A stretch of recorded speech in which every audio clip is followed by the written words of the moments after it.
by giving warning This and call is now being recorded. other particular things.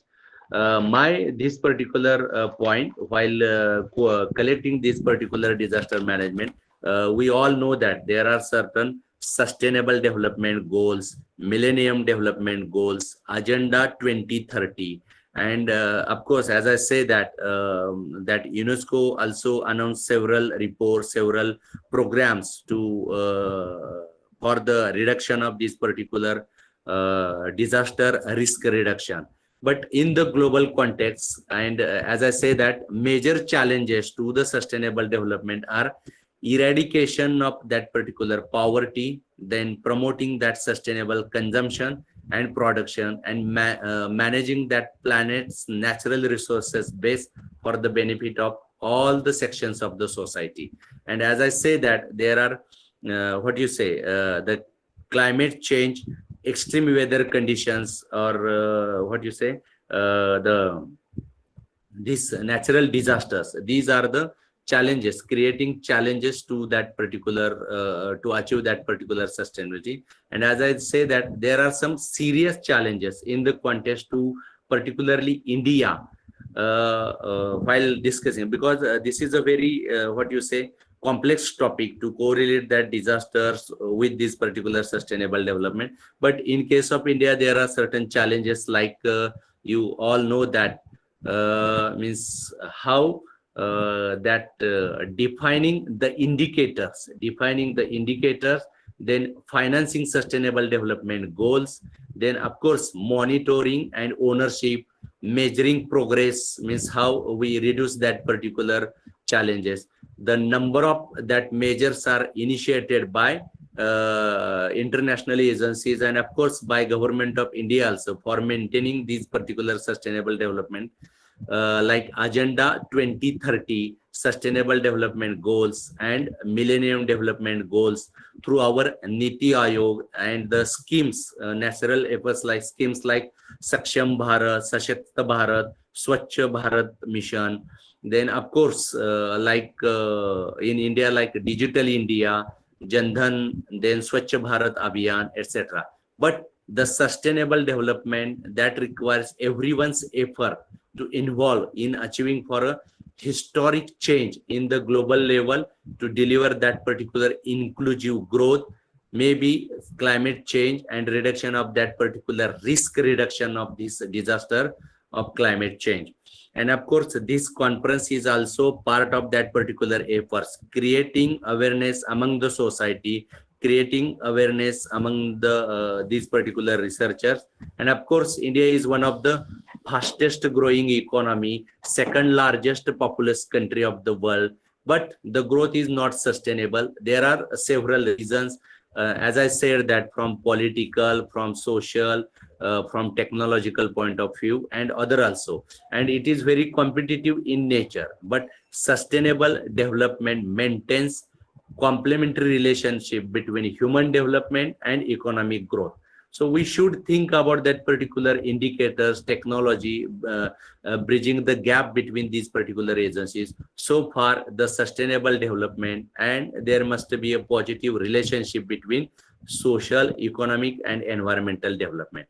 As I say that there are several quotations, there are several means a number of data regarding these particular indicators, but time is limited. And as a keynote addresser, I hope of course the speaker like Praveen Saptarashi sir, like Kedar sir, they will highlight the different aspects of these particular disaster management, different aspects of sustainable development, and how if we reduce the disaster risk, and how we will contribute for the sustainable development. I will just conclude with these particular words, like sustainable development recognize the need to look beyond the narrow economic progress, beyond the consider the current and future aspects of economic changes by eradicating the social evils like poverty, regional disparities, and so many things are there in the form of mass poverty and unemployment. There are several there is a data regarding poverty, poverty line, unemployment, because of this particular COVID pandemic, how we are fighting with this particular achieving these particular goals. Then of course the recent agenda, that is a package of social, economic and environmental interlinkages, and the implementation of that particular package comprising of 17 sustainable development goals, sanitation, poverty, education, administration, environment, so many sustainable development goals, and 169 associated targets requires the government support to strengthen coordination and as well as mobilization of resources, that is private, public, national and of course international. The achievement of such multidimensional and interconnected goals requires individual and institutions full support and participation to bring together the very best result from those goals, like sustainable development targets, in order to achieve this shared vision of prosperity for all. In briefly, I once again congratulate all organizers for selection of this particular theme for this particular conference. Disaster management, we all associated with, but create awareness about that particular disaster, forecasting, then of course scientific, that stages, pre-disaster, during disaster and post-disaster, this one, use of science and technology, use of technology like GIS, GPS, then the shortest path analysis, and so many things are there. One can correlate and we can achieve that particular sustainable development goals. We can achieve that particular economic and other this particular things. Once again, I thanks you all participants and teachers for this opportunity. Thank you very much. Thank you, sir. Thank you, Professor Dr. Sambhaji Shinde sir, for your valuable thought to express with us. Welcome Professor Dr. Arun Patil sir, Principal, KBP College, Islampur. Now I request Dr. S.V. Karande sir, Research Coordinator, Chhatrapati Shivaji College, Satara, to introduce the resource person of this session, Professor Dr. Praveen Saptarshi sir. Please, Dr. Karande sir. Thank you, sir. Now I would like to introduce today's resource person, Honorable Dr. Praveen Saptarshi sir. At present, he is visiting professor, Salisbury University, Maryland, USA. Sir, Chairman, Pangaea Geographical Association of India. His education is MSc PhD. He was a professor and former head, Department of Environmental Science, University of Pune. He was former head, Postgraduate Department of Geography, Sir Parshuram Bhau College, Pune. Sir published 154 research papers in reputed journals in international and national level. Under the guidance of Sir, 51 students have completed PhD degree and 7 students completed MPhil degree. He has organized more than 70 conferences, seminars, and workshops in the University of Pune and SP College, Pune. More than 200 delivered lectures as a resource person, invite lectures, and keynote address in different conference, seminar, and workshops. Sir was a member of BOS in Geography, University of Pune, member of Science Faculty, member of BOS of Environmental Science, member of BUTR, University of Pune. He worked as an external member of RRC and expert member of Research and Recognition Committee. Panel member of referee for MPhil and PhD in different 8 universities in India. He has worked as a program officer of National Service Scheme. He guided for NetSet and competitive examination in the college.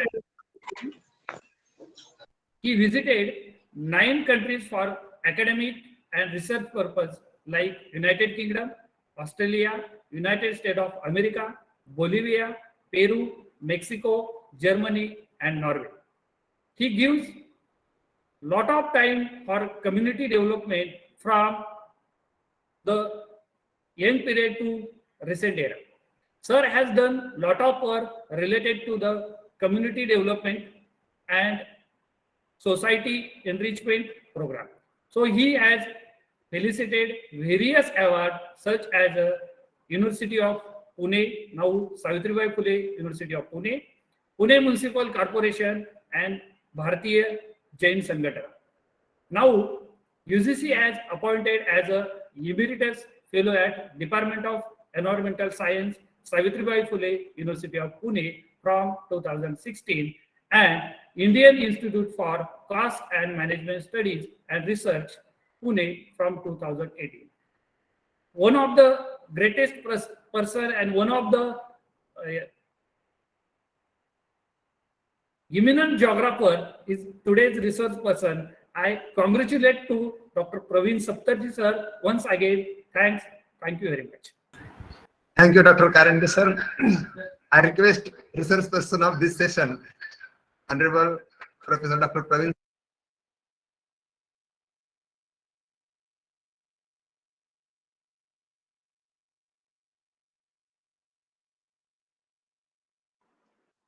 Please unmute, sir.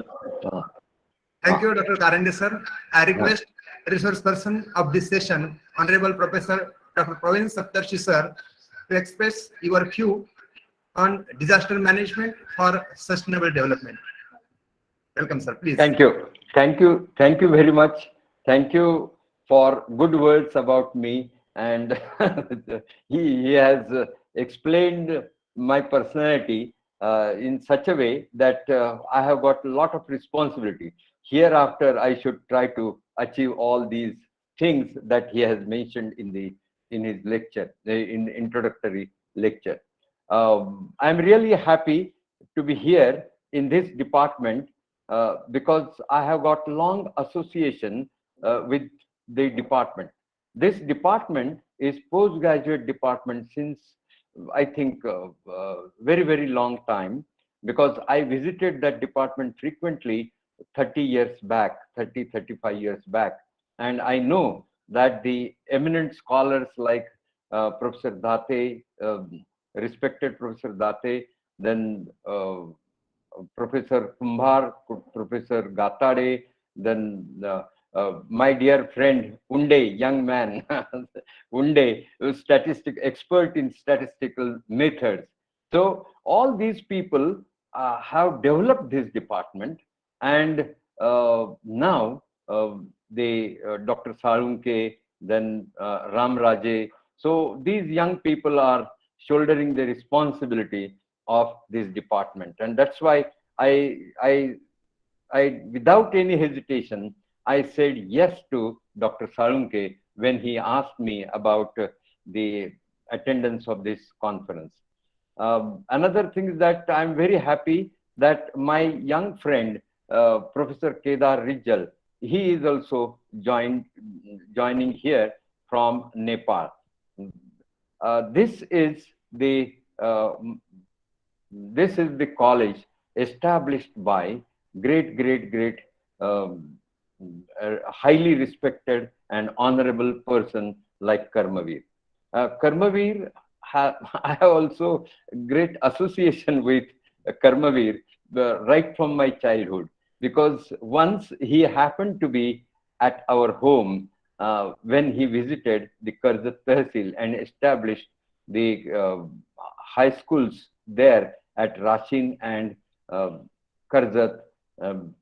And at that time, you know that he was traveling by bus, ST bus, state transport bus, and there was no other vehicle from the village, which was the last village in Ahmednagar district, to go back to Ahmednagar or to go back to Baramati or Satara. So that's why he stayed with us, and I got the opportunity to play with him, because I was just 5-6 years old child, and I remember those my memory lane is full of his ideas, full of his love and affection, and that's why if Rayat Shikshan Sanstha, any institute from Rayat Shikshan Sanstha invites me, I go there happily, and I feel highly honored to be with you and with this Rayat Shikshan Sanstha, because I am a student of the Rayat Shikshan Sanstha. If that high school was not established by Karmavir in my village, I would not have reached to this stage. So this is very important thing. And another important thing is that we are forgetting, all the academicians are forgetting. Professor Unde will admit, and then Salunke. So all of us, even your Vice Chancellor, Shirke, Sambhaji Shinde, your HOD. So all of us have done the schooling from the Jilla Parishad run primary schools, and that was actually free education, free primary education. So has this is a great thing that we could achieve up to this stage, and this is, I think, that our schooling has been done by the state, which has adopted the welfare planning or welfare principles, and that's why education to all and education to the poor people. So this was made possible by after independence. So this is really, we should be shoulder again the responsibility of making some social work, because that society has taught us that, and that's why it is our responsibility to give the society back. And these days, all academicians, we are earning a lot. And I think that this kind of sensitivity to the societal things should be there in our mind. So don't be a third party just by observing some disasters to the poor people. So disaster management is the subject which is taught in geography since long. And that's why, and another thing is that I have got experience of the doing some work, social work, for the earthquake affected persons in Koina.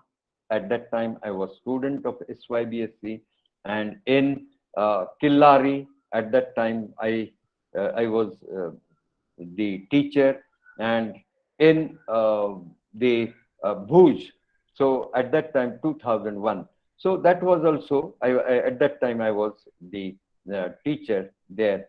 And I think I accompanied Professor Jyotiram More at that time. And we have seen how the technology has changed in these three periods, 67 to 92 to 2001. So another thing that I spoke with the people, that people were always saying, because many newspapers were giving the news in Bhuj that dabaeli maut lakho ki jaan. So this means that the lakhs of people have died, and this is because of the earthquake. So another thing is that the American scientists were telling us that the earthquake, the shock was of the intensity of the shock was some equivalent to 8.1, 8.2 on Richter scale. So this was wrong, because our IMD, India Meteorological Department, has said that it is 7.8. So how, whether the American scientists were correct or IMD people were correct? So that I did some survey there, and I asked the people, have you seen anything which is jumped up like this? Means if 8 Richter scale is the if the earthquake scale is 8, then the gravitational force is nullified. It is almost zero, and that's why many of the things go up. So if they are toppled, then this is not 8. But if something is jumped, means all the utensils in the kitchen, if they are jumped up, then we can definitely say that it is 8, more than 8 on Richter scale. So I conducted the survey and uh, told the people that it is 7.8, not 8.1. And many newspapers have at that time given they have printed my saying my statement in their newspaper. And another thing that in newspaper people, so to the newspaper people, I requested that the death, if one death is there, that is pinching to me. I am sensitive. But 1 lakh deaths were not there, not more than 10,000.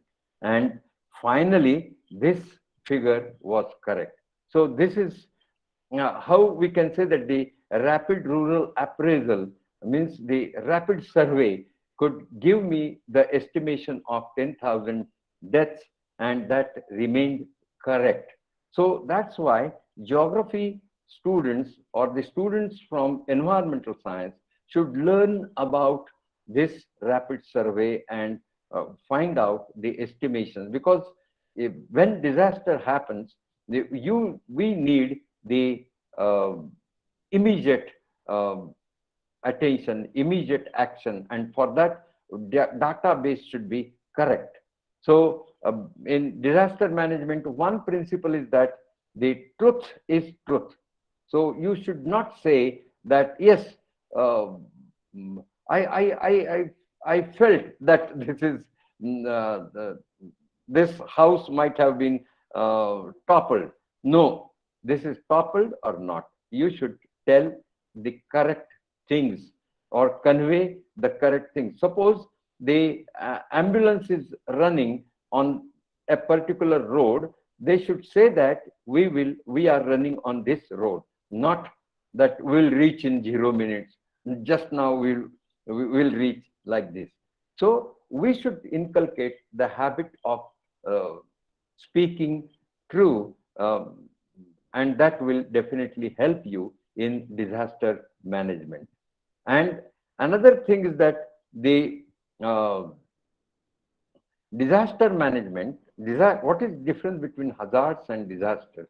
So most of the students have joined, they should know the difference, that the disaster is which is happening, and hazard is the showing the high probability of the disaster. For example, the flood affected regions, we say that they hazardous areas. But when flood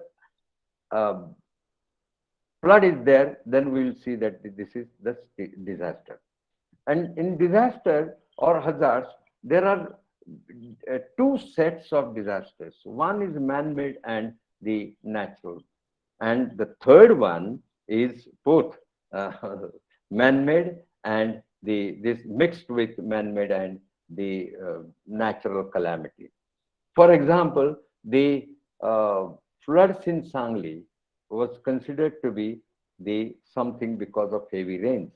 But this is mainly related to heavy rains plus the human interference in the nature, or the floods and great disaster in Uttarakhand.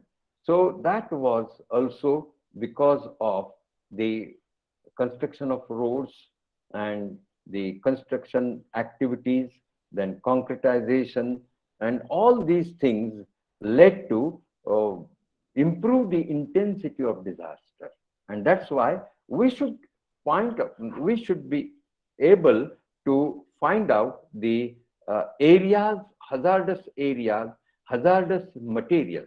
For example, the Bhopal gas tragedy.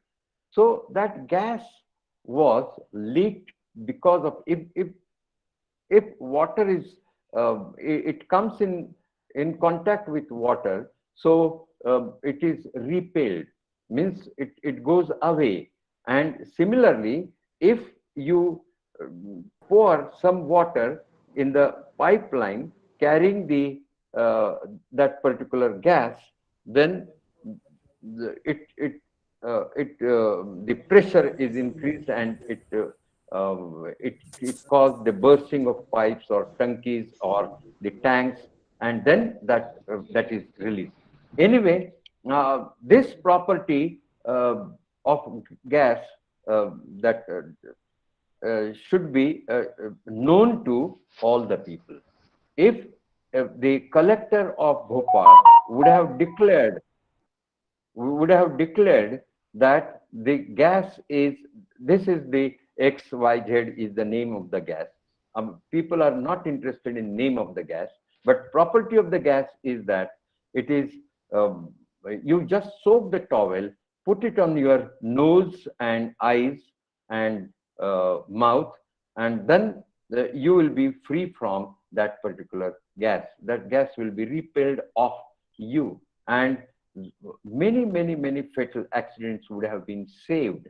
But this was not declared by then collector of Bhopal, and this was not informed to the collector by the factory manager. And this is, you can say that they should be sued with the item 302. So this is criminal law 302. So, but people take it lightly. Why? Because this was the establishment of this kind of the production of battery cells, which required this dangerous hazardous gas and hazardous chemicals. So this that Union Carbide, that plant was owned by the great company Union Carbide. So that's why I always request people, when I get the opportunity on stage, I say that don't use the material produced by that Union Carbide company, because that is the people there should be hanged to death, but they are free, they are enjoying their life. Some of them might have died because of old age, but the lakhs of people have the fatal accident or the disability, the serious disability, and still the justice is not given to them.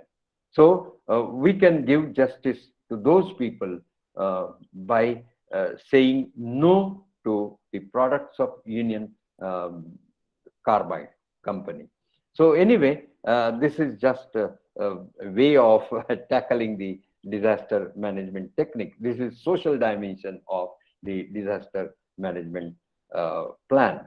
So because government will not say like this, no newspaper will tell you, no news agencies, or even on social media, people will not say all such things boldly, because that company may sue you in the court of law.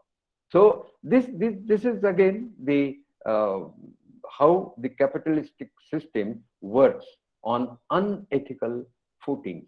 So many chemical companies have had the conference, some in 60s or 65 or 67, I don't remember. And that at that time, the many scientists suggested, the management gurus suggested that any any factory which is producing the hazardous material should be established in poor countries, because the cost of life of human being is very low there. And that's why the compensation expenditure earned on compensation is very low. And this was their ideology of disaster management. So disaster management is the many companies, corporate bodies, multinational companies have great concern about disaster management, because they are worried about the compensation to be paid to them, paid to the people. And this compensation means, that's why most of the companies have the department, environment and disaster management department. And this uh, that department looks after the environmental issues as well as the disaster management issues.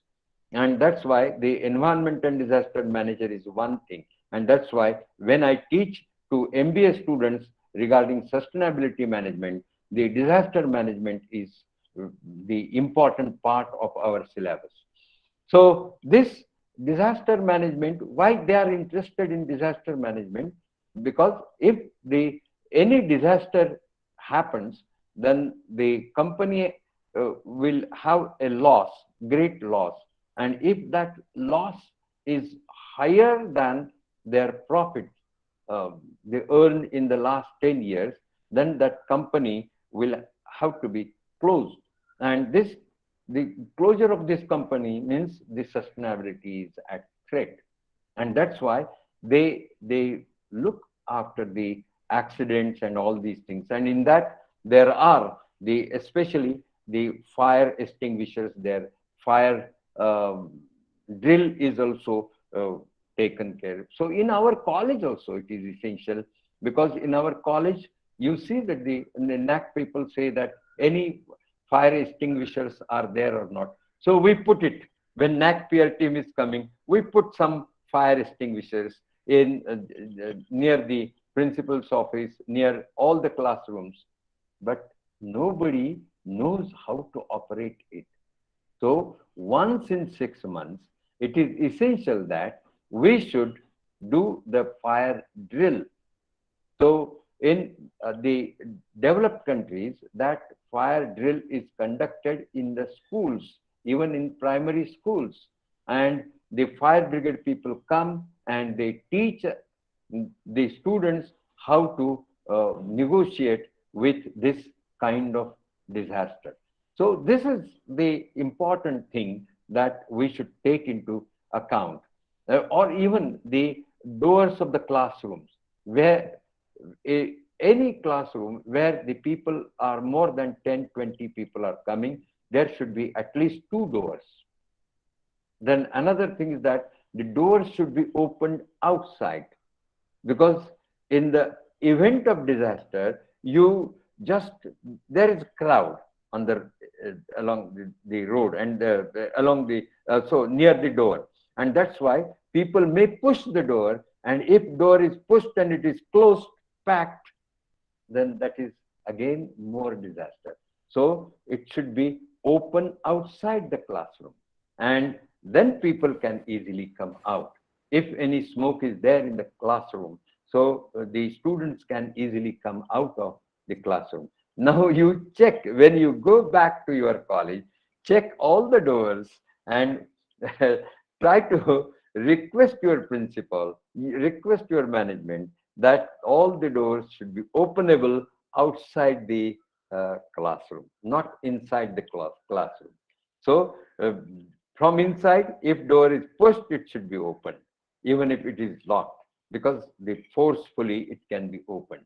So ladies and gentlemen, some such tips we should learn, or even how to use fire extinguisher. This is also important thing.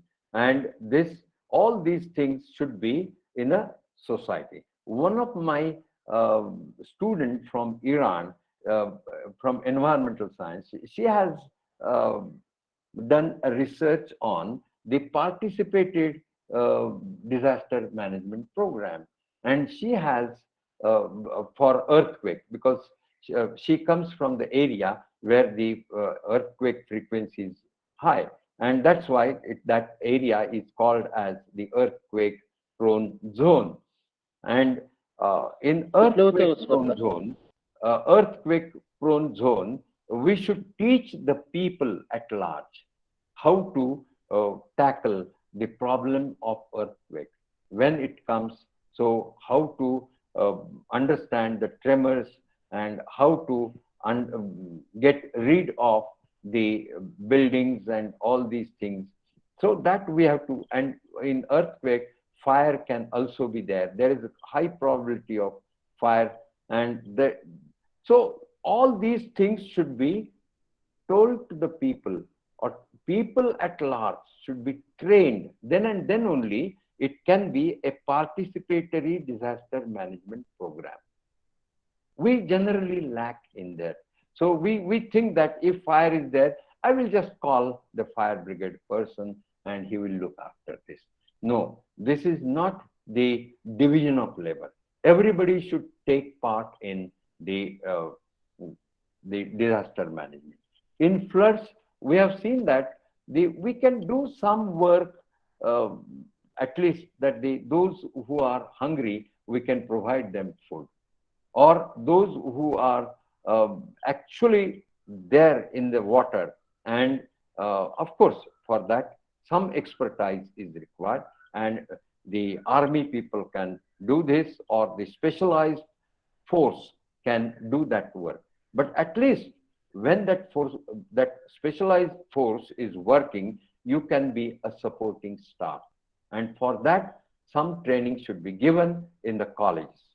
So the college youths should be aware of the disaster and hazard management, and they should at least help the people expert people, and they should act as supportive staff.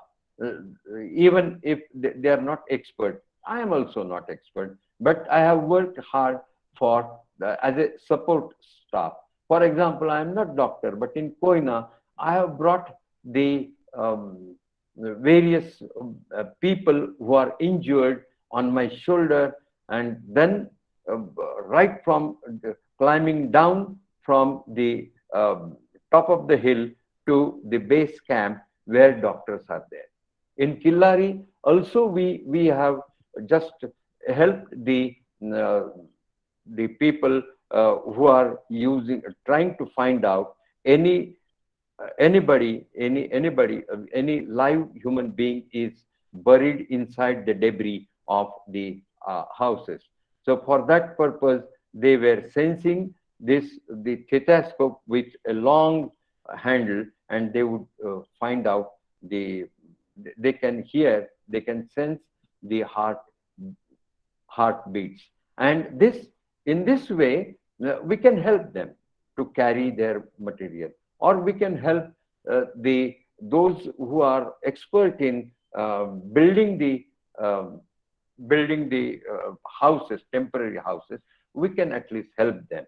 So such kind of help can be definitely welcome from the youths around that particular area. So at least the Kolhapur, Satara students should be trained for this earthquake disaster management, or the flood disaster management. And flood is, again, I have told you regarding this, that it is a mixed type of disaster. The floods were there, more disasters, because of non-release of water from the dam in downstream area, and more water was released from the upstream dams which are located upstream side of the river. So this was just, you can say that this was a clear example of mismanagement of irrigation department, or there is no coordination between irrigation department of Maharashtra and irrigation department of the other state, Karnataka. So this may be the reason. So that's why we should be considered that this is actually, we should have human approach. Don't say that I am Marathi, I am Kannadi, I am Telugu. No, my dear friends, this is in the event of disaster, we should behave like human beings, and human values should be remembered, and that cannot be remembered at the time of disaster. So those values should be inculcated amongst the students, and these days exactly those values are purged off from the minds of from the young minds by pouring hatred into their brains.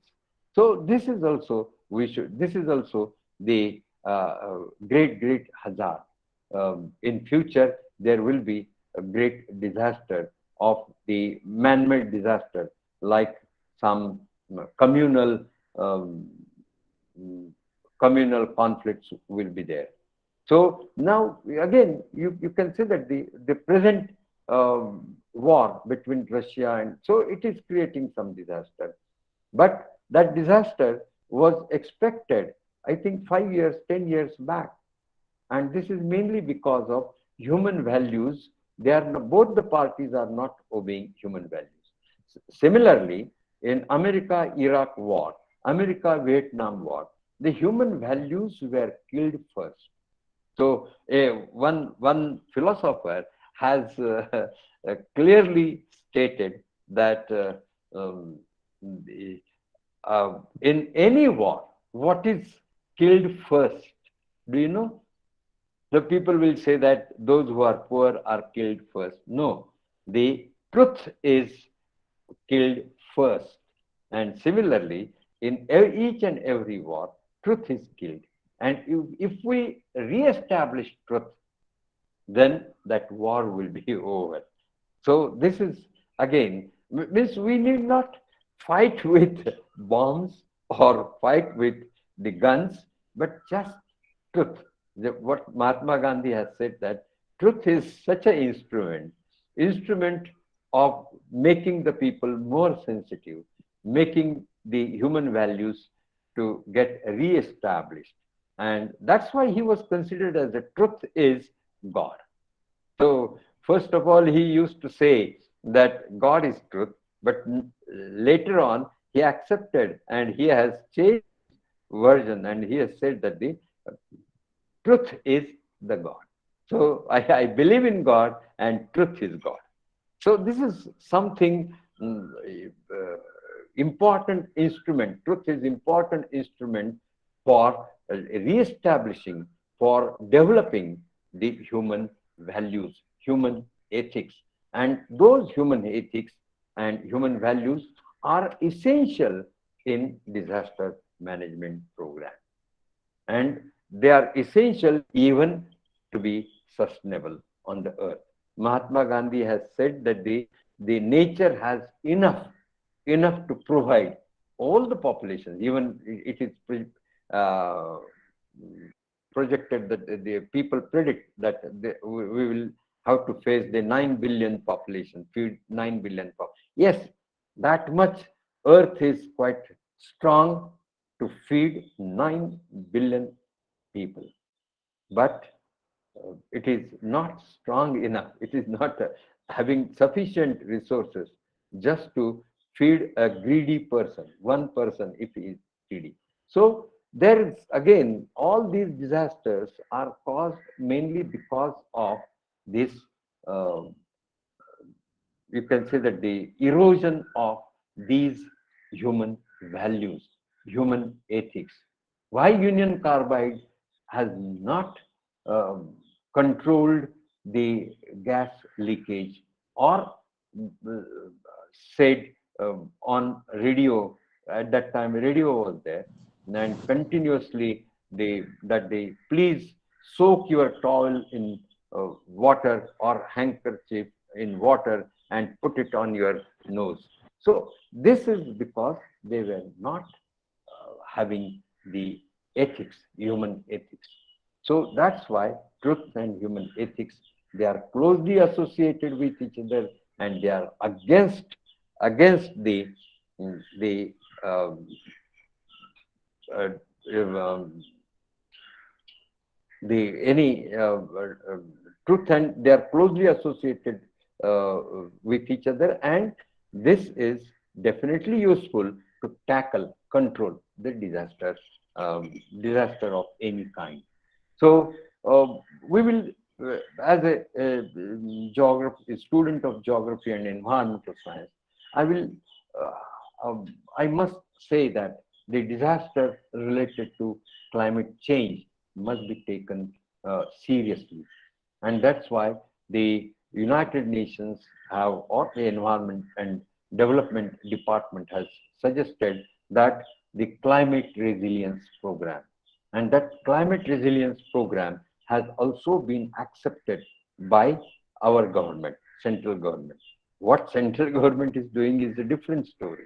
But in principle, we have accepted climate resilience, and that's why state government is also working on climate resilience in agricultural sector, in various sectors.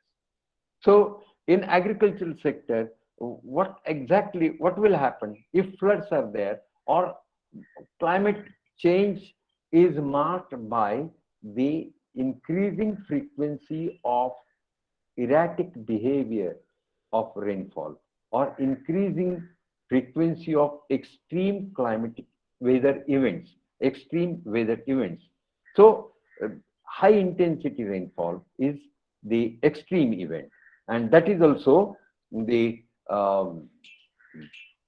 that is also important. And this such extreme events, even the extra seasonal rainfall is also extreme event.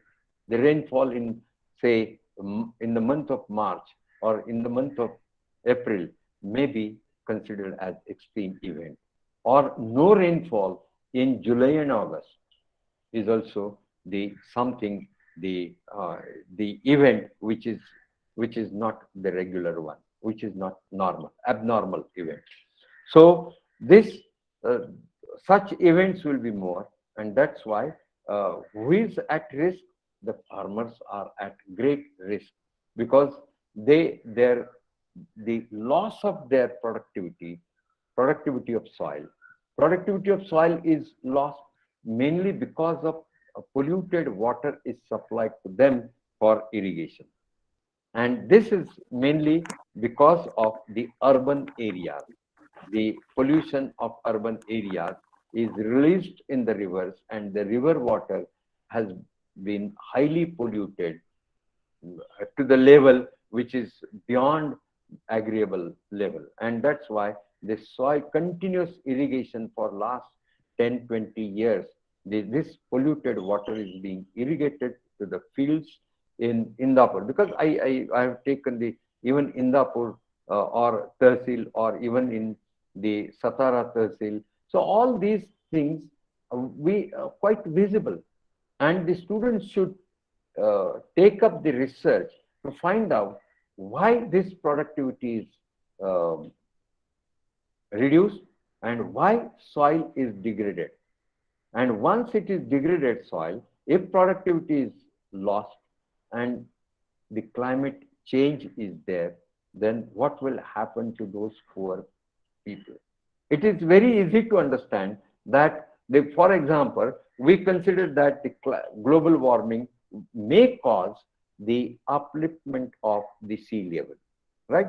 If sea level increases by 1 meter, so what will happen to Praveen Saptarshi's house? Nothing.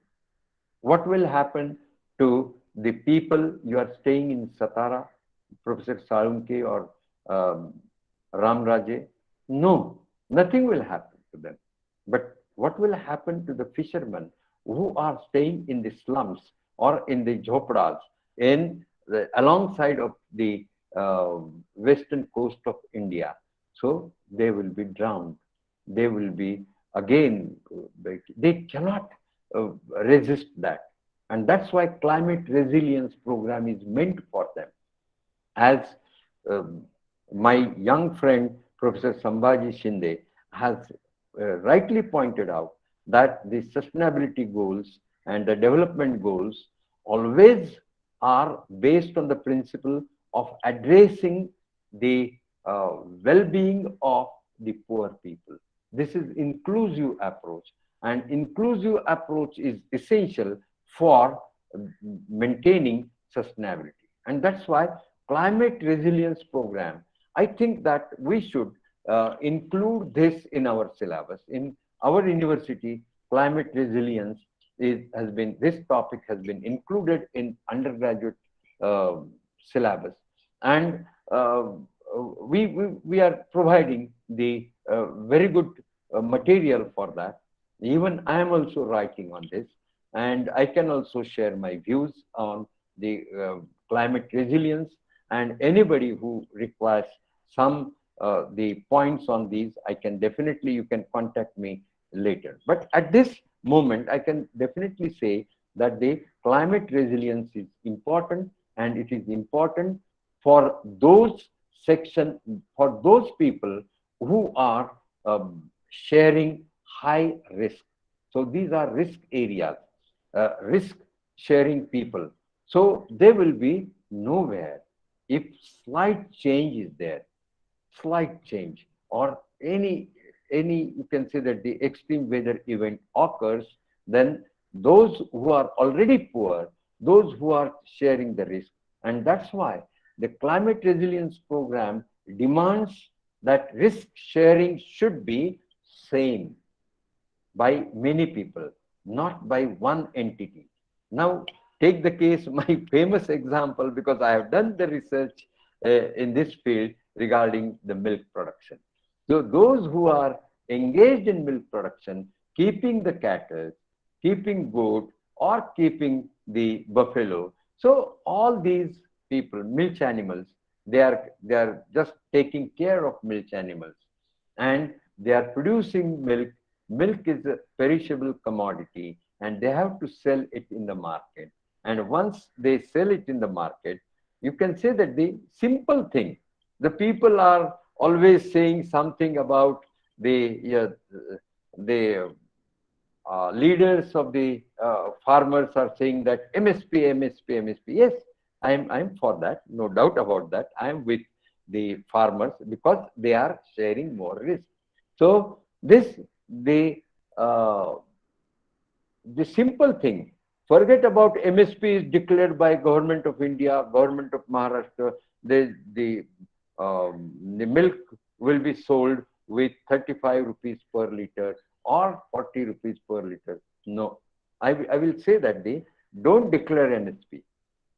Just see, survey the prices which are observed in the urban areas, prices of milk in urban areas. Suppose we purchase milk at 62 rupees per liter, buffalo milk, then at least 60%, 70% of that should reach to the farmers. So actually 40% is reached to the farmers, 60% is earned by those people who are sharing no risk. If buffalo is died, if cow is dead, then who is bearing that particular loss? Not the Gokul, your Kolhapur company, or not the Sane dairy in Pune, or Chitale dairy in Pune, or so RA dairy in Mumbai. So actually the loss is shared, means the risk is 100% risk is shared by the farmers, not by bankers, not by. So this is a vulnerable section of society, and that's why we have to find out ways and means for upliftment of such people, those who are, means again I will quote Mahatma Gandhi saying that he was always saying that if at all you want to do any plan, anything at government level or even at NGO level, look at the poorest of poor. If he is getting benefit, a small benefit will do. But if he is getting, or he or she is getting benefited, then and then only I will say that your plan is good.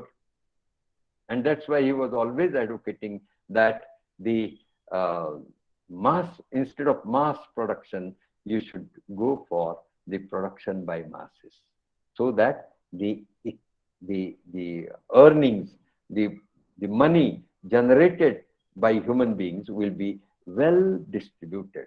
There will not be, there should not be any convergence of money. So what I mean to say that climate resilience program is nothing but to fuel the poor people, to give some energy to poor people, to give some um, you can say, leverage to the poor people by way of constructing the watershed management program, by way of giving loans to the crop loans, giving the crop insurance. So all these things are essential, even the health insurance. Healthcare system is the great exploitatory system at present. Of course, it started after globalization, and the present government is always saying that privatization, and all these things. Many collectors are working as the agents of the private companies who are taking the crop insurance, and those private companies are must be paying something to the collector of your district, and that collector mm, is not taking care of uh, um, the people, the farmers, if the um, if disaster is there, if the crop failure is there, or nobody takes care of that, and even people are not getting money. So this system should be altered. Then and then only we can consider that the disaster management plan works well, which can give sufficient energy to stand up again in the wake of any disaster. And such section of society is the farming sector is there, farmers or the poor people, fishermen who are selling the fish. And if you see that the in pandemic period, what happened? The vegetables, it was very difficult to bring the vegetables from farming sector, farmers to the urban areas where the market is concentrated. And that's why the milk was not uh, marketed properly. And because of the transportation network has been stopped. And ultimately, these poor people were at high risk. Now see the condition in pandemic. So at mass level, lakhs of people went back. You can say that the return migration, and there are so many papers from the geographers and economists and the students of scholars from political science and social sciences, sociology. So there are a lot of papers who have narrated the stories of the people of observing return migration. My question is that, because I have also conducted the survey and found out that those who have served the industries for 15 years, even they are also running back to their home. Why? This means that this metropolitan city has denied the livelihood to a person who is not at job. If he is not gainfully employed, this metro city, this society, this urban society, this urban ecology is not accommodative to such people who are responsible for development of industries in Pune, Mumbai, and in Kolhapur, Satara, the urban centers. So this is something bad. So maximum risk was shared by those people, those poor people. And this is definitely, you can say that this is a black spot for humanity. The government has not done anything. Why I am telling you like this? Because there were so many deaths, and even deaths were not counted properly. Deaths of doctors were also not counted properly. So this is awful management, disaster management program. So healthcare system should be improved, but after pandemic is over, now people are returning to their life, returning to their laziness of thinking, returning back to their as usual, and nobody is now, that sensitivity is also died with the pandemic. If pandemic is over, your sensitivity is also over. And the poor people in the village, yesterday I was in Nilanga, and I just had established dialogue with the beggars in Nilanga. They said that in pandemic period it was good because at least we would get the food free of cost. Now people are not looking at us. So looking towards us. So this is also something we are forgetting, again, human values. So there is disaster management is not the management in certain events. It is a continuous process. It is a continuous uh, thing that we should stand on certain ethical footings. So this is the again the in the time at the time of epidemics. In epidemics is you can say that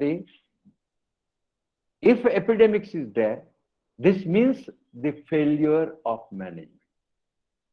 Because suppose some cholera or some bacterial one or disease with virus, or some you can say the dengue, the disease which is spread by the vector. So this is by insects. Okay. So if the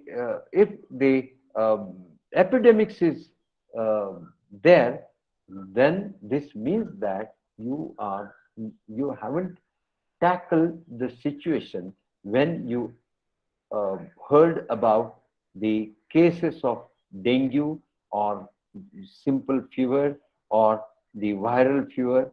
Then and then only it may be converted into epidemics. Pandemic period also, COVID-19 became epidemic all over the world after being a silent spectator. All the governments in the world, they were taking lightly. See the Trump's sentences.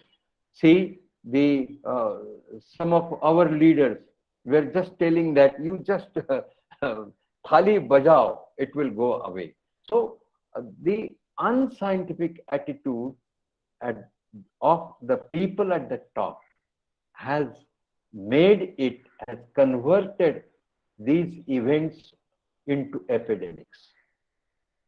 There is one theory also, the pharmaceutical lobby might have converted it into epidemics. This is mainly because they want to sell their products.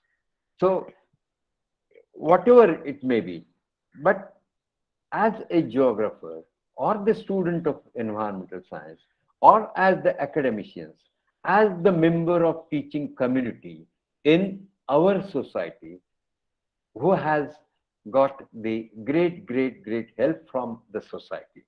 Not because you should do something, devase munun kara. No. You should do something for society. No, it is compulsory on your part. If you think of your past and find out that how I am developed, this is because of societal efforts I am developed. This is because of welfare principles adopted by right from Nehruian government. So that's why, or Yashwantrao Savan. So all these people have adopted these principles, and I am educated primarily by the taxpayers or by the government. So means by society, and that's why it is my responsibility to. So that's why we should be fearlessly say something about the people who are doing some mistakes at the top. Unnecessarily, we academicians are pressurized by fear psyche. Nobody will pressurize us. Nobody is pressurizing us. We ourselves like to get pressurized. If I ask any professor that why don't you say it openly, so you no, it will. So you just try to speak in open way or openly. Then you will realize that nobody can do something to you. So this if suppose at the most what will happen? they will kill you. Okay, no problem, because I am a product of this society. I'm meant for this society, and for societal well-being. If I say something, and if somebody killed me or keep me in behind the bar, so what? So this should be the attitude of us. We are teachers. We should teach the lessons to the government. We should teach the lessons to the people, and that's why. Do you remember that in when we were doing some the strike, and professor strike is very bad, and this, so at that time we used to say in the public meeting that uh, we will teach lesson to the government of Maharashtra, government UGC authorities. So we should not get just just by saying the UGC authority. So most of the colleges show that the disaster management programs are taught or some training is given because UGC says. So UGC has given some directives. So don't wait for UGC directives or vice chancellors saying. So most of the UGC documents are written foolishly, repeatedly, same thing. Have you read this new education policy? It is the same thing. Only thing is that instead of pre-degree science, you will call it as the FYBA.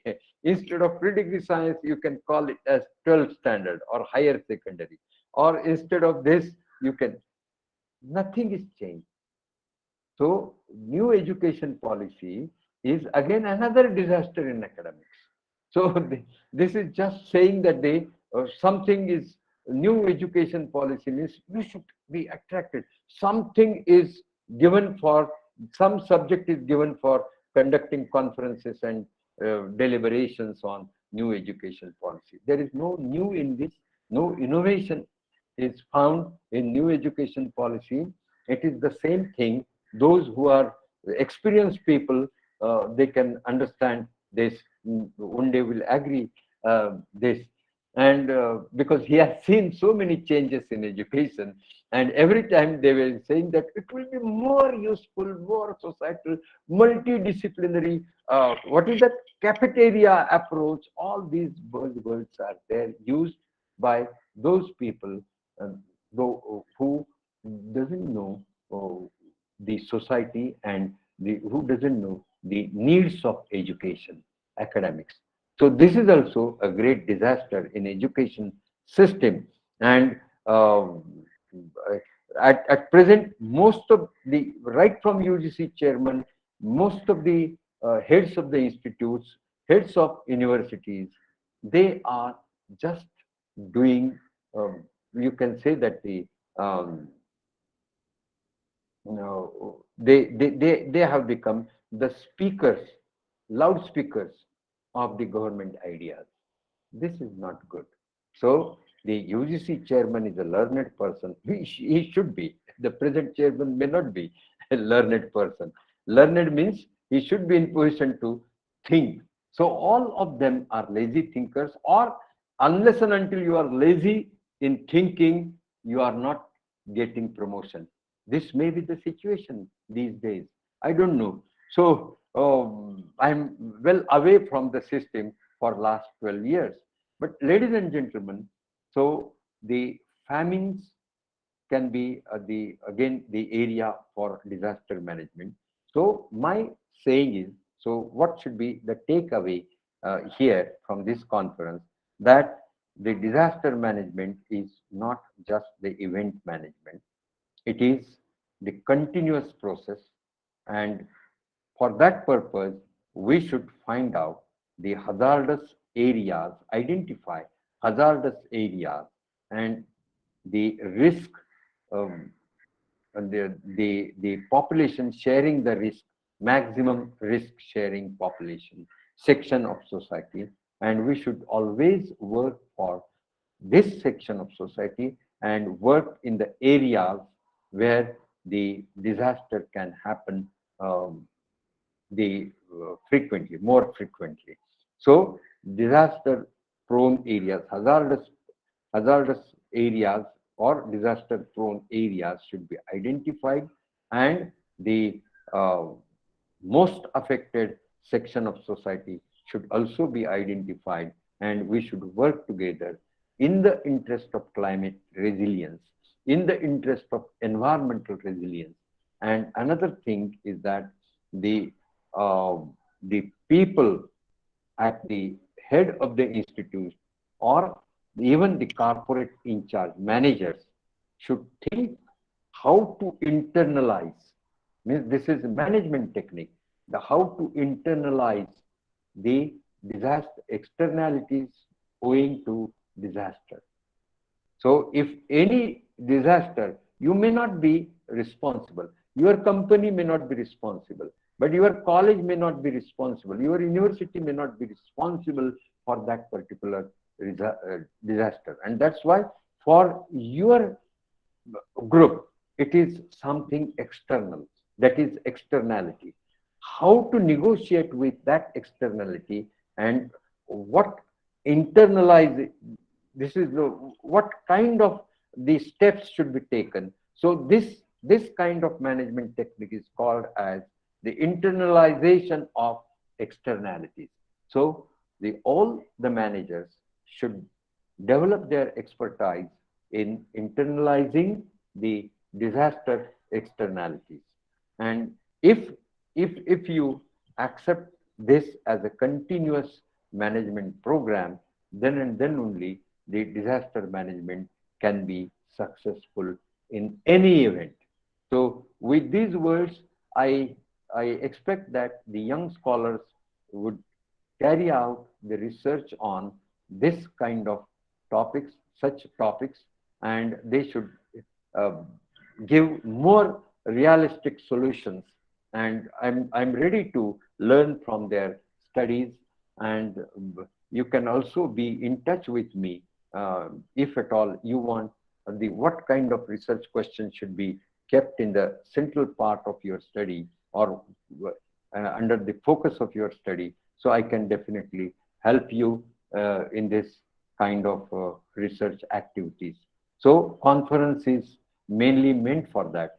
So the participants should be motivated to find out the new disaster management techniques which can be useful for continuous preparation of disaster and to face the disaster, and also the techniques of internalization of disaster externalities. So with these words, I wish all of you a great future. Thank you very much. Thanks a lot. Thank you very much for your guidance, sir. Now I request Professor Dr. S.B. Gaikwad, chairperson of this session, to offer chairperson's address. Professor Dr. S.B. Gaikwad, sir, please.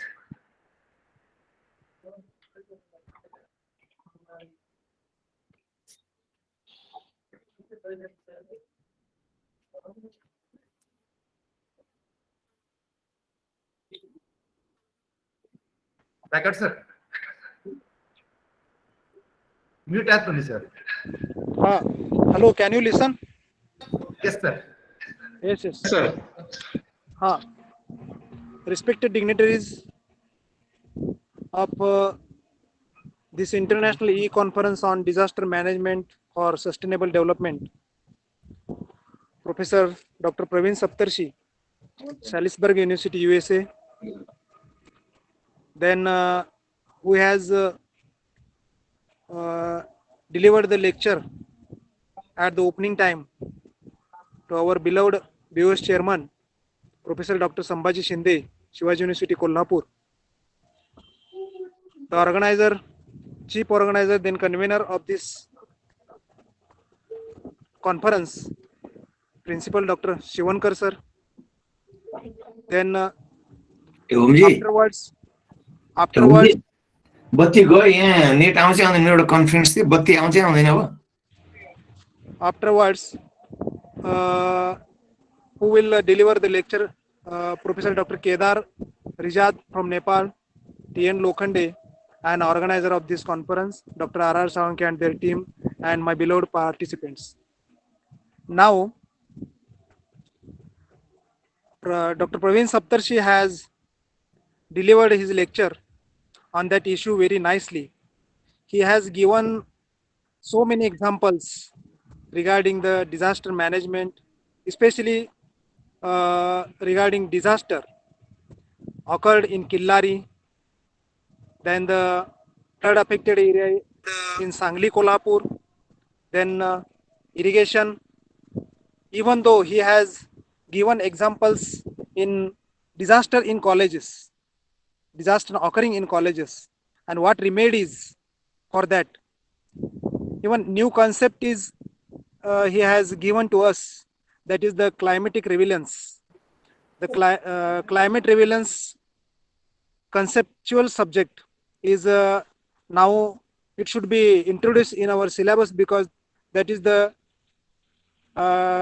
necessary to time of this period.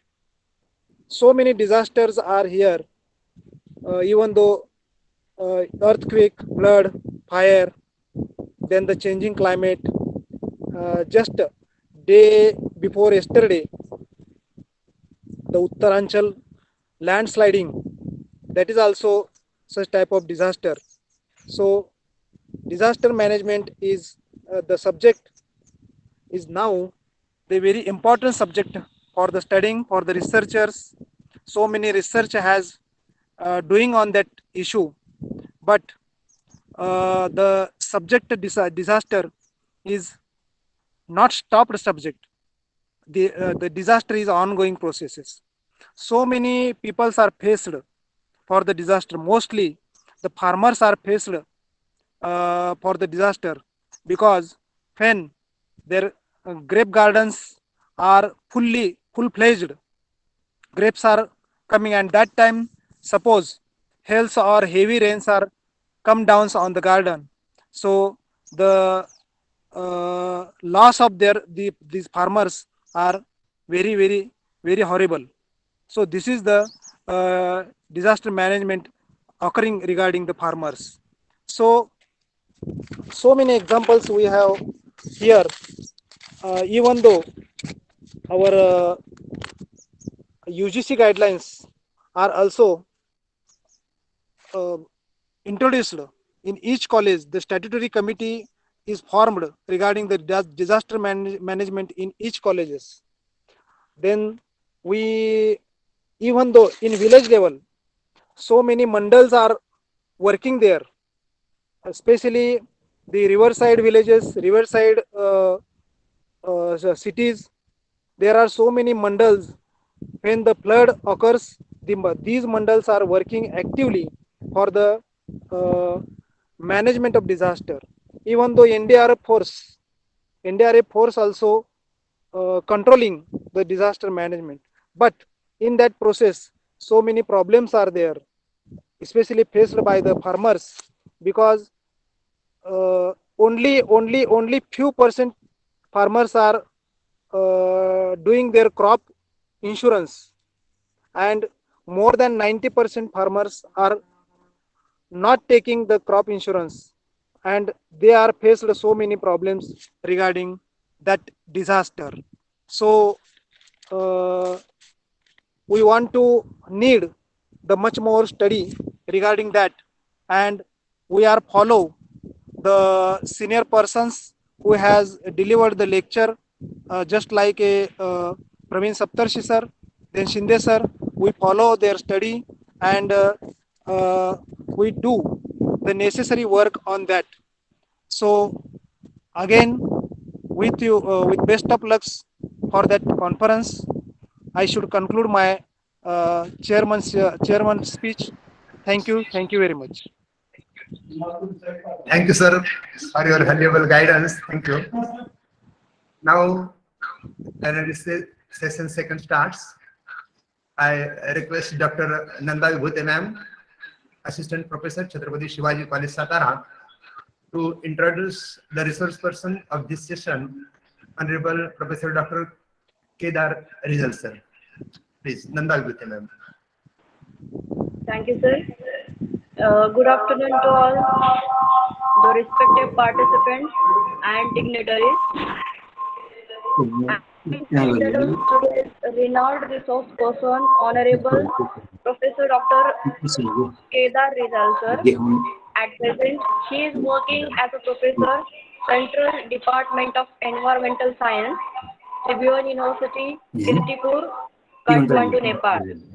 As far as his educational background is concerned, he has completed his BSc in Physics in 1988 and MSc in Statistics in 1992 from Tribhuvan University, Nepal. Also, he has completed his Masters in Environmental Science, Griffith University, Australia in 2002. Also, he has a doctorate in Environmental Science from University of Pune from India in 2009. He is a multidisciplinary person. He works as a various specializations such as environmental policy, renew and strategy development, natural resource conservation and management, energy and environment, climate change, urban planning and management. Sir has started his career as a statistician in Central Bureau of Statistics, Government of Nepal from 1991 to 1994. He has worked executive director in Community Support Association of Nepal in the period of 2009 to 2011. Also, Sir has worked assistant professor, Department of Environmental Science, Sri Chandra College, Tribhuvan University in 1992 to 2004. He has also held various positions such as subject committee member, subject committee chair, member of academic council, member of service commission in Nepal, member of research committee, project leader and team leader. Sir has a convener, academic advisor, principal investigator, coordinator in various professional programs, and also he has visiting a scholar in USA. Sir is a very dynamic person. He has attended 9 training programs on various subjects. He has PhD guideship also. 3 students completed their PhD under his guidance, and 2 students are presently pursuing their PhD under his able guidance. He guided more than 50 students of master degree on various subjects related to environment. Sir has contributed a great deal in research also. He has completed 30 research projects on various topics. He worked as a project leader, team leader on various environmental research projects.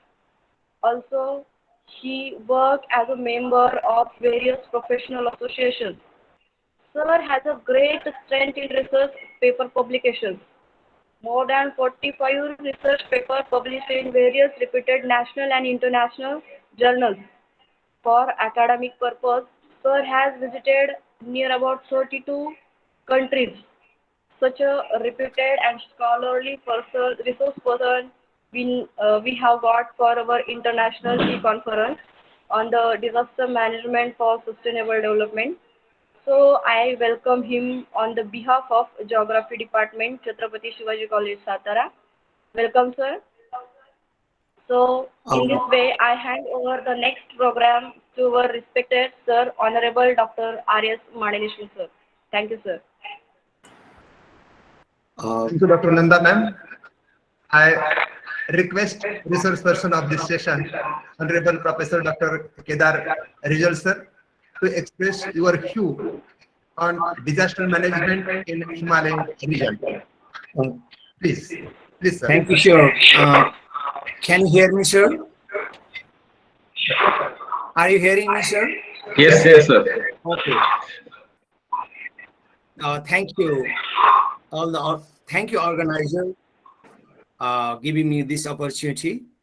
Thank you, chair, for nicely giving introduction. I'm a very small person. I'm a student in environmental science. I have a big emotion with the Pune University because I did my PhD from over there. I learned a lot from Indian culture, Indian academics, friends. So this is my very good opportunity to share what I learned from Nepal as a Himalayan country. I am here. So today I will share what are the environmental issues that really lead for the disaster phenomena, which not only impact Nepal, it may impact our region. So my today topics will be the major environmental issues that they are really leading to the disaster phenomena globally, and how it is happening in various country, mountainous country, Nepal.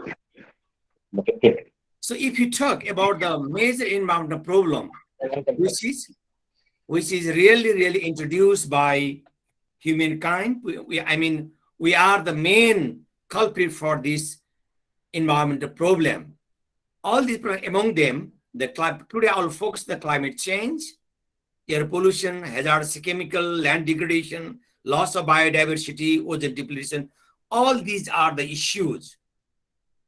As the topics, environmental, there are a lot of different types in disaster are there, but today I only focus on the disaster linking with the environmental issues, and environmental issues, how that issue can provoke the disaster phenomena in our daily life. So environmental drivers of disaster risks. When climate change increase hazard risks, really we are facing multi-fold of disaster compared to the previous days because of the climate change. Really, because of the climate change, we are losing loss of natural defense, increased vulnerability. Because of the climate change phenomena, we are losing the natural defense mechanism. Nature has some defense mechanism were there, but these mechanisms are decaying, destroying by the the climate change activities, which is introduced by the human being. Environment degradation, we can resilience. In the past, people were more resilient with the nature, but now because of the environment degradation, we are losing our resilience day by day. In other hand, environment impact and disaster, really environment impact increase the disaster, acute risks from release of hazardous material. We are releasing the hazardous material in our globe. Because of that, we have multiple impact of hazards, disaster. In other hand, so for example, debris and damage natural resources, or the environmental infrastructure, the mountain, some lakes, some rivers, they were the environmental structure, natural structure. Those structures are destroying by the climate change impact nowadays. Relief and recovery cost, we are spend a lot of money, and that's called environmental cost. Nepal is a mountainous country, all of you have known that. So major environmental problem in Nepal. Are you hearing me, sir and madam? Are you hearing me? Yes, sir. Yes. Yes. Okay. So because of the topography, because of the geography, because of the climate, different country has different environmental issues. In Nepal, now we are if you count the world, Nepal is the 11th disaster-prone country because of different reason. One of the reason is because of the climate change. Because of the climate change, the Nepal is facing a lot of disaster issues. Among them, flood, landslide, drought, soil erosion, and earthquake is a natural phenomena. At the same time, we are losing the habitat, and we are destructing the biodiversity also. At the same time, we are facing water pollution, waste management, air and noise pollution, and climate change. These are the major environmental problem. Maybe some are the common with India, Bangladesh, in our region.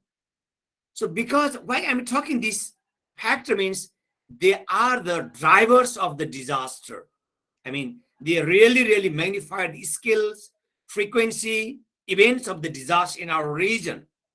That's why really when we're teaching to the environmental geography to our young learner, we need to share them that not only we are destroying the environment, at the same time, we are provoking the disaster, which really impact our sustainable development of the human society.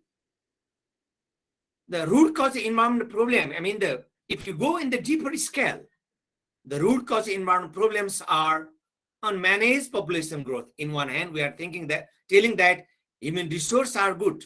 They are also the backbone of the country. But if we couldn't manage in the good way, it will be creating the disaster because we are going to big press the natural resources.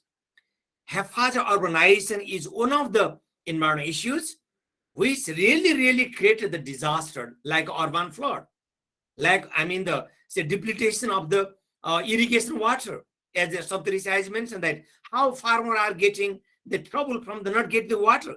It is some type of disaster. It is only because of urbanization. Poverty and ignorance, really the poverty and ignorance really create environmental problem. By the environmental problem, it has created the disaster issue. Race research on unsustainable use of resources. We are very much, human beings are so much greedy. We really use the the rich resources behind our capacity and behind our imagination. At the same time, less research and environmental see the government still in our South Asia, Nepal, India, Pakistan, Bangladesh, government has very less priority on research on environment issue and the disaster. There is a nexus between environmental issues and disaster. So how those things can be solved in longer way, in the longer term, in a sustainable way, the focus has given very minimum. I would like to say very minimum. The priority of the government is still very negligible about the issue of the disaster, even though it is the disaster issue is, the increasing are large. Lack of effective policy and weak implemented. Even there are some policy are there, but while going implements the level in the grassroots level, which is very weak. In other hand, really these South Asian people, we lose our trained human resources. When they got the good opportunity, they go to UK or USA or other part of the world. So we train the human resources, very younger generation, but they are very much reluctant to stay in this region. In India, the situation is quite better nowadays in IT sector, but in Nepal, we really train human resources. Their first priority is not in motherland. They go to the abroad. They want to go to the abroad for their fancy life. At the same time, lack of environmental good governance. We have the governance. The government is not focusing very much focus on environmental good governance. If you really want to tackle the disaster issue in the longer run, we need to have very good governance, environmental good governance. Who can look after environment, who can look after human being, and who can look after the issue of the disaster also. And that is one of the dilemma what we found. And these are the root causes in disaster and environment issue in our region. See, because of we are not getting the water. So at the same time, there is a high level of issues of the waterborne diseases. And this is one type of disaster. People are not getting water for the potable water for the drinking purpose by quantity and quality. So it is a one type of disaster in days to come. So, and a lot of disease and many diseases are introducing day by day. So this is one type of disaster because of the water pollution and not getting the water. And this is because of the environmental issues. Or maybe in the India also, because of our lifestyle, we are increasing the generation of the waste. The quality, the quantity, the character waste, what my parents, my grandparents generated, and what we are generating, those waste are so much harmful to the environment. Our consumption behavior really impacting to the environment because we are generating the waste which are very much hazardous to the environment. Environment means air, water, soil, and the other factor also. See, we are in the Nepal is the mountains country, but see, many trekkers, many travelers, they left the waste in the mountain. What happened, do you know? It not only destroyed the mountain environment, it really destroyed the water quality, forest quality. And it really destroyed the habitat of this, the plants and animals that live in the mountain region.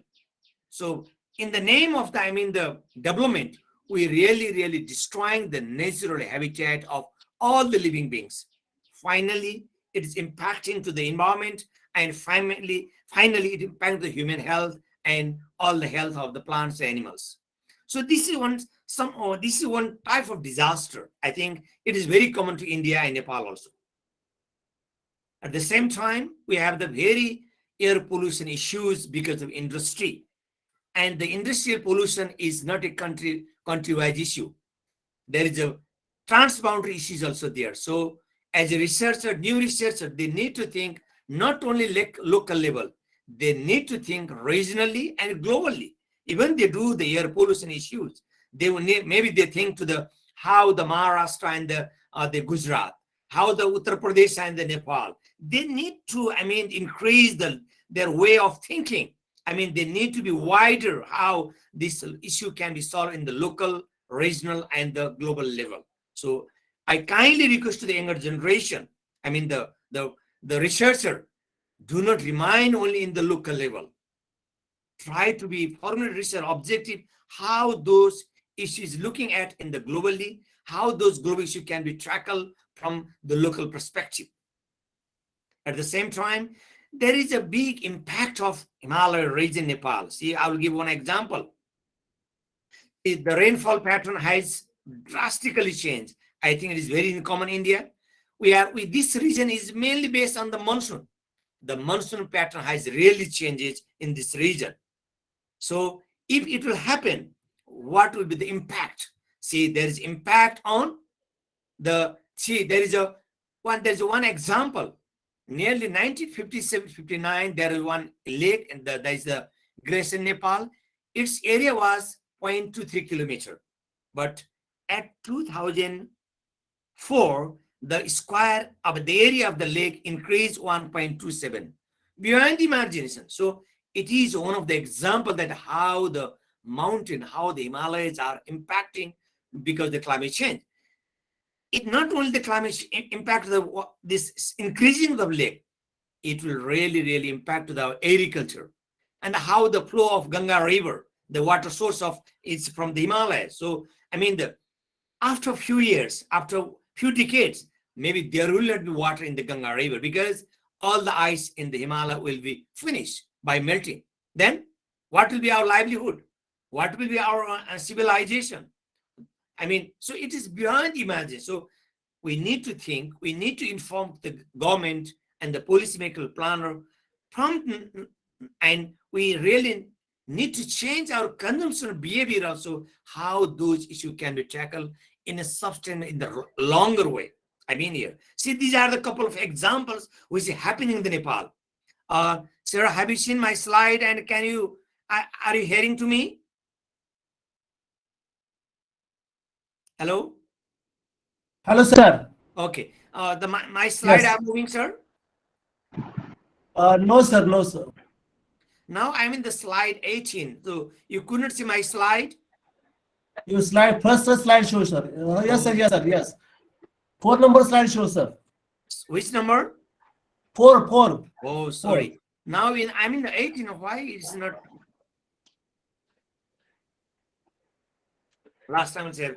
Anyway, there is a large impact of the melting of the ice Himalaya region.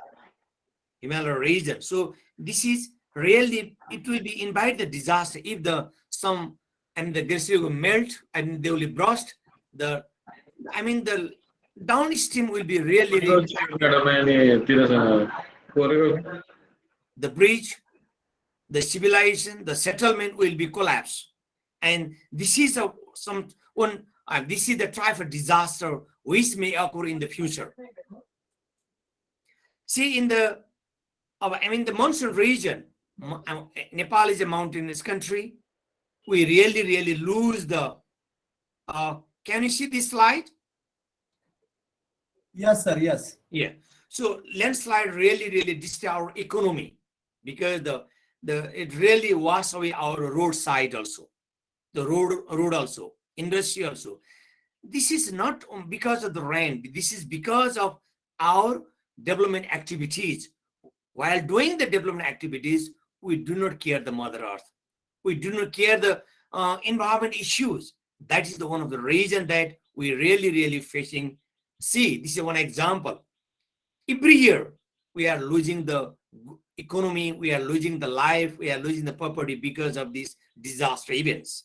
See, in next slide, there is a landslide, and which really disturb our highway. So these are the very common phenomena nowadays. What I'm talking this issue that this is the because of the climate change. This is the issue of the development activities. While doing the development act, we are not against the activity, but we never take care about the rule and regulation of how the things can be done very properly. I mean, there is one of the lacking of the good governance in especially Nepal, maybe I don't know in India. The other impact of this is the agriculture activity. In Nepal, majority, I mean, the more than 50% people is still based on agriculture. As Saptarishi also mentioned in that, I mean, the farmers, they are the producer. They are the, and really their livelihood is highly impacted. Their economy is highly impacted because of the climate change issues. And really it is a disaster. In last year, August, there was a very big flood in Nepal. And it really destroyed our paddy production in the southern belt of Nepal. It was because of, it was in the off-season rain, and it is one of the disaster. So really, we lose the big economy. At the same time, so again, how the agriculture can be, I mean, now it became vulnerable. So as a researcher, you need to think how the agriculture activity can be promoted by addressing the climate change issues of our region. Say paddy production, wheat productions, say cask of production, vegetable production, how those issues can be tackled. Now the very big diseases are coming up because of the climate change. So how those issues can be tackled. As a researcher, you need to focus in research question on the matter, not only getting the degree, how the science can help to the society, considering the disaster issue in a local, regional, country, or the regional area. So it will be a very wise decision and wise your thinking for as a good researcher. See, in Nepal, still major farmer depends upon the say monsoon region, but the monsoon rain, but monsoon pattern has changed. So we need to change our agriculture practices. Still, there is no good research how to inform to the farmer. Still there is a lacking. So really there is a one because of climate change, the forest fire system, forest has really impacted. And maybe in India also, the forest fire phenomenon has increased. In Nepal, the incidence and the frequency of forest fire has really increased. Because of that, we really destroy our precious resources for resources. Not resources, we really destroy the biodiversity. If we destroy the biodiversity, so we really destroying our habitat, not only the plant and animals. So this is one of the big challenges. That's why I suggest to the young researcher that think the biodiversity perspective, think the forest fire. Why? Not only natural. There are some social factors. Because of the social factor, the forest fire is occurring in our forest. So how those issues can be tackled in the long way. So as a researcher, we need to think about the events of forest fire and how those forest fire can be tackled in days to come. Finally, it will help to the conservation of the biodiversity in our local level. So this is one of the big issue that we are facing in Nepal, in India too. Not only the biodiversity, it really impacts the economy. The flight need to be stopped, the school need to be closed, and at the same time, there is impact to the human health, particularly children and women. So a lot of consequences will be there because of the forest fire. So really it deteriorates the air quality. So as a researcher, you need to think on that what are the root causes of the forest fire in local level or regional level or in national level or global level, how those forest fire issue can be tackled. And we need to share our research finding, that when some of the research finding done by you can be held to other part of the world as well. Therefore, as a researcher, you need to think on that way. At the same time, we really impacting the flood and the drought in Nepal. See, every year we are losing our infrastructure because of the flood phenomena. So at the same time, we are losing the source of energy. In Nepal, majority of the energy we are generating from the hydropower. But because of the instability of the climatic factor in the Himalaya region, the melting of the ice, the deposit in the ice in the mountain has changed. So it really impacted the flow of the river. If the flow of the river will be changes, the production of the river water will be changes. At the same time, we could not generate the energy, clean energy.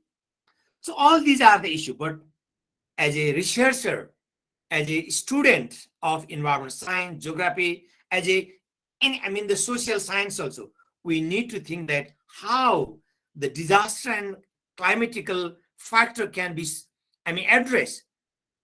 So my kind request is that we need to promote research and development on climate change and disasters in days to come. At different level, we need to do the research on climate change and disaster issue in days to come, linking with the society, linking with the government plan and policy, not only academic research. We need to do the research, how your research can help to the society, the government. In other words, the capacity development at different level, the local government capacity. The trained human resources need to work with the local government, and they really can change the working study the local government, and which will be help to how the disaster and climate change can be.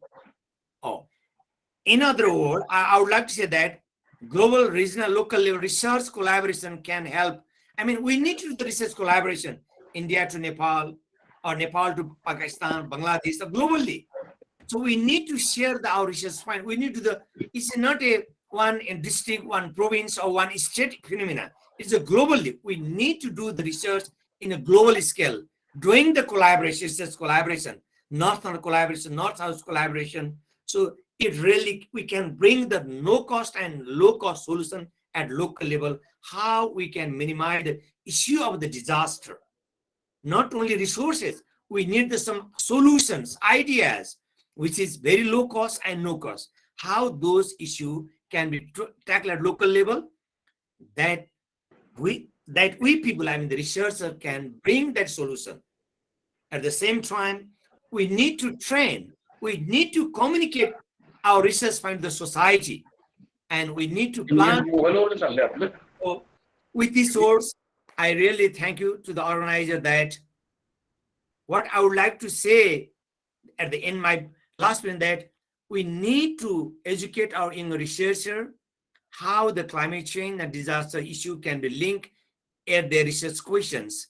Not only local level, we need to broaden their idea, we need to respect their thinking, how that can be done at global level, how the research coordination can be increased in different scale.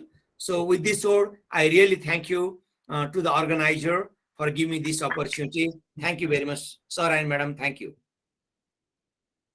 Maybe sorry, the slide were not moving, so maybe sorry for that one. I don't know why it isn't moving. Thank you, sir and madam.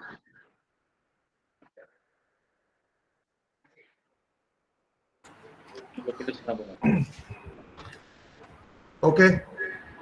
Thank you, sir.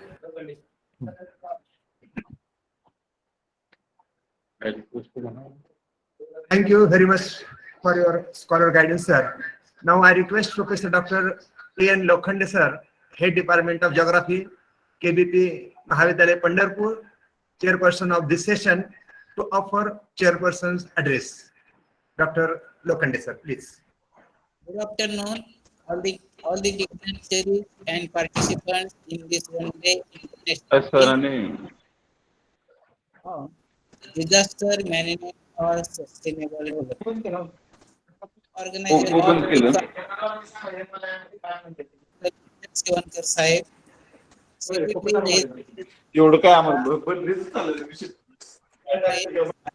Coordinator, Conference Coordinator Dr. R.R. Salve, Dr. Aris Mane sir, Vice Principal, Chhatrapati Shivaji College, Satara, Professor Dr. faculty members of Chhatrapati, research person, respected sir, Srikant Gaikwad sir, other participants. The lecture delivered Dr. Kedar Rizal sir focused on major environmental issues and disaster phenomena in Nepal. First, change of climate in Himalayan mountain, disaster issues in Nepal, for example, earthquake, landslide, air and water pollution, forest fire. These are the main issues in Nepal. These issues are effect on human health and human settlement. Climate change issues are effect on agriculture, decline problems. He has nicely touched on all important facts of major environmental issues and disaster phenomena in Nepal, which is highly significant to all researchers and people. Thank you, sir.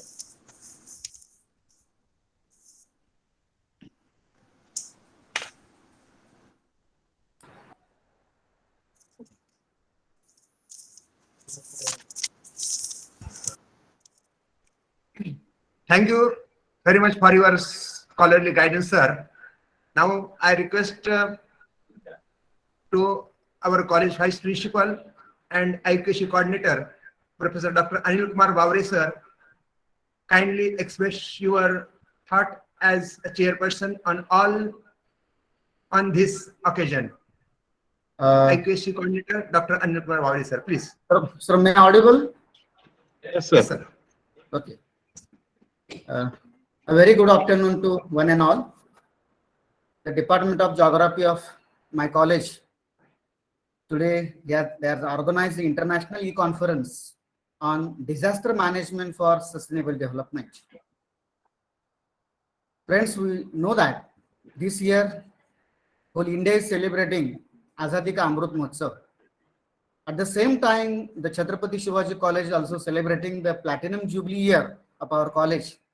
And on the occasion of Platinum Jubilee year, the Department of Geography organized the International E-Conference on Disaster Management for Sustainable Development under RUSA. Honorable Principal Dr. V.S. Shivankar sir, he is always guiding us to organize such kind of seminar, workshop and conferences.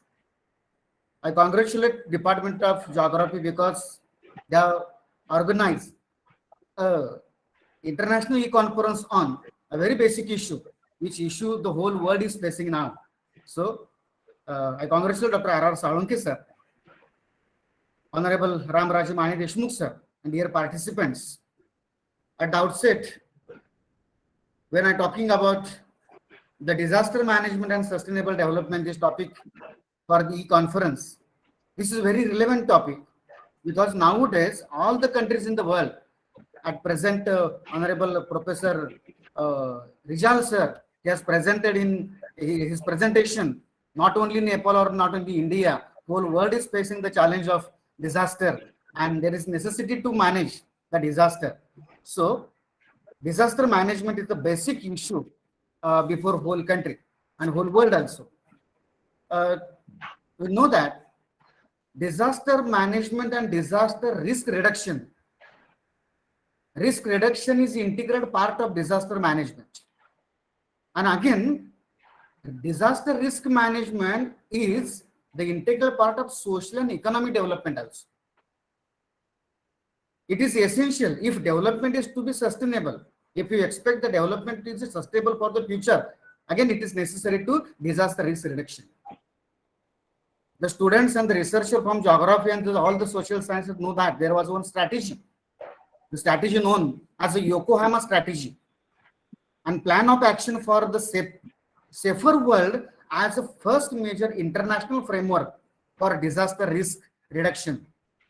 Friends, there is interrelationship between sustainable development and disaster risk reduction. That's why the United Nations organization, they appointed one commission on sustainable development, and that commission addressed the risk management and vulnerability in the context of its thematic issues of water, sanitation, and human settlements also. If we correlate the sustainable development with the natural disaster, because there are two kinds of disasters we are facing from last hundreds of the year. One is a natural disaster and another one is the man-made disaster. But how we can control the natural disaster? Because natural disaster having the different angles. For example, natural disaster having the disease angle, natural disaster having the environmental degradation. Again, it's having the political conflict, social conflict, financial conflict also. Means this kind of conflicts are originated due to natural disasters, and it affects the quality of life of the society. So in the economic term, we can say that we are developing the countries and we are developing the industrial sector also, and if we are neglecting the society, it will be called as a faceless development. That's why nowadays there is a continuous question before whole world is the quantitative development or the qualitative development. On this background, we have sustainable development goals for 2020. Number of goals are there, but I would like to focus only few goals. For example, the elimination of the poverty, erase the hungerness, establish good health and well-being, provide quality education, gender equity, improve clean water and sanitation, grow affordable and clean energy, increase industry, innovation, infrastructure, reduce inequality. This kind of sustainable development goals are there, and major sustainable development goal is that, which is the organized climate action. And as said by a resource person, because nowadays it is a duty of students of geography or all the social sciences to do the research and this kind of issues which are directly affect the human life or the quality of life of the society. And with the help of different kind of projects, with the help of different kind of research, it is our duty to give a possible solution or the particular model to the society, how we can control the disaster, how we can reduce the negative impacts of the disaster also. Friends, on this background, the today's international e-conference organized by the Department of Geography, I think this is succeeded because Honorable Dr. Sambhashi Shinde sir and Kumar Saptarshi sir and Riju sir from the Nepal, these three resource persons, they have presented the different ideas before the researchers and the faculty and the students of the geography and social sciences.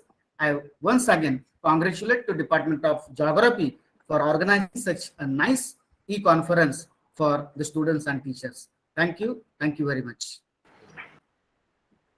Thank you, sir, for your valuable guidance, Professor Dr. Gauri, sir. I request coordinator of this conference, Dr. D.V. Nellode, sir, to propose vote of thanks. Dr. D.V. Nellode, sir.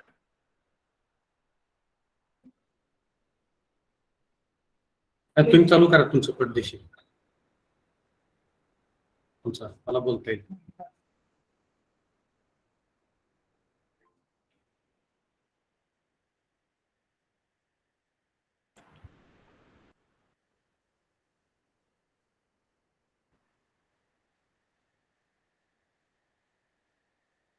Nellode, sir, please. Ha, sir. Thank you. Good afternoon to all of you. I am here to propose vote of thanks. Today, Department of Geography of Rayat Shikshan Sanstha Chhatrapati Shivaji College Satara organized international level e-conference on disaster management for sustainable development under the aegis of Rashtriya Uchchatar Shiksha Abhiyan, that is RUSA. In this regard, firstly, I would like to thanks to principal of our college and secretary of Red Shikshan Sanstha Satara, Dr. V.S. Shivankar sir, for always motivate and support us for organizing such type of conference. I am very much thankful to today's keynote speaker, Honorable Professor Dr. Shivaji Shinde sir, Professor and Head, Department of Geography, Shivaji University, Kolhapur. He traced on goals of sustainable development. Thank you, sir. I would like to thanks to Vice Principal and IQC Coordinator of our college, Professor Dr. Anil Kumar Vavre sir, for presidential speech. Then I would like to thanks to resource person, Honorable Professor Dr. Praveen Saptarshi sir, visiting professor, Salisbury University, Maryland, United States of America. Sir gives us very useful information on disaster management for sustainable development. Thank you, sir. Then I am very much thankful to chairperson of first plenary session, Professor Dr. S.B. Gaikwad, Head Department of Geography, KBP Mahavidyalaya, Head Department of Geography, Miraj. Then I would like to thanks to another resource person, Honorable Professor Kedar Rijal, Professor, Central Department of Environment.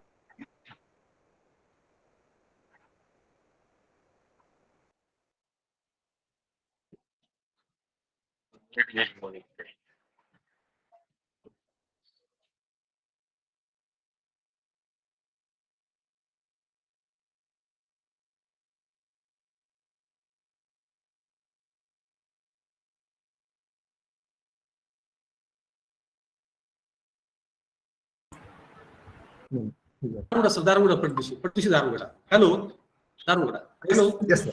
Yes, sir. May I audible, sir? Yes, sir. Yes, sir. Hello. Yes.